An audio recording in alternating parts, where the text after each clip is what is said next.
Saheed tó yìnbọn fún ọlọ́pàá méje ti dèrò kóòtù.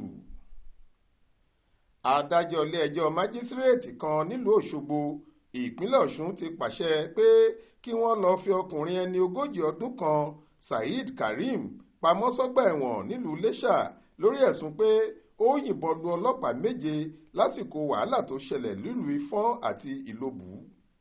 Saheed ni wọ́n ní ó mọ̀ọ́mọ̀ hùwà náà pẹ̀lú èròǹgbà láti gbẹ̀mí àwọn ọlọ́pàá yìí tó sì tún dáná sun mọ́tò iléeṣẹ́ ọlọ́pàá kan.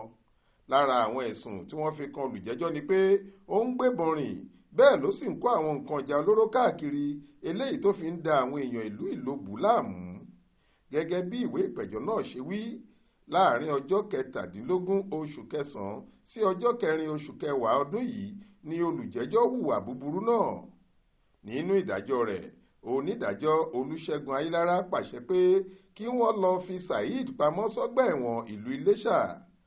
Ó ní kí agbẹjọ́rò rẹ̀ kọ lẹ́tà wá nílànà òfin láti béèrè fún béèlì rẹ̀. Lẹ́yìn èyí ló sún ìgbẹ́jọ́ sí ọjọ́ 5 oṣù kejìlá ọdún yìí. Florence Babasola ló ṣàkójọ ìròyìn yìí fún iléeṣẹ́ tẹlifíṣàn Aláròye online. Faith Adébọ́lá ló kà á sétí ìgbọ́ yín.